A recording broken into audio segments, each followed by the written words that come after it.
March for Gaza হৃদয় মিছিলে বাংলাদেশ থেকে গাজার দিকে।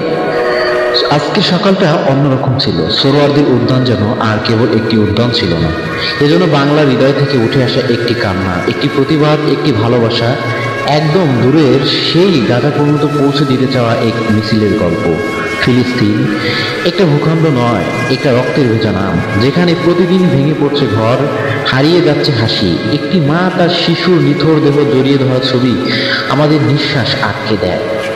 আজ বাংলাদেশের মানুষ রাস্তায় নেমেছে শুধু প্রতিবাদ জানাতে নয়, বরং তাদের কণ্ঠে কণ্ঠ মিলিয়ে বলতে, তোমরা একা নও ফিলিস্তিন, তোমরা একা নও, আমরা আছি তোমাদের সাথে। গাজা, তুমি একা নও, আমরা আছি তোমাদের সাথে। জেনোসাইড বন্ধ করো। এই জনসভার প্রতিটি কণ্ঠস্বর, প্রতিটি চোখের জল, প্রতিটি উঁচু করে ধরা মুঠি আজ প্রমাণ দিচ্ছে মানবতা এখনো বেঁচে আছে।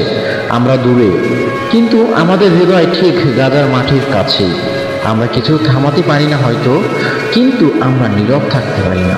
এই পৃথিবী একদিন ন্যায়ের পক্ষে দাঁড়াবে, এই অন্যায় থামবেই, আর ইতিহাস মনে রাখবে বাংলাদেশ চুপ করে ছিল না।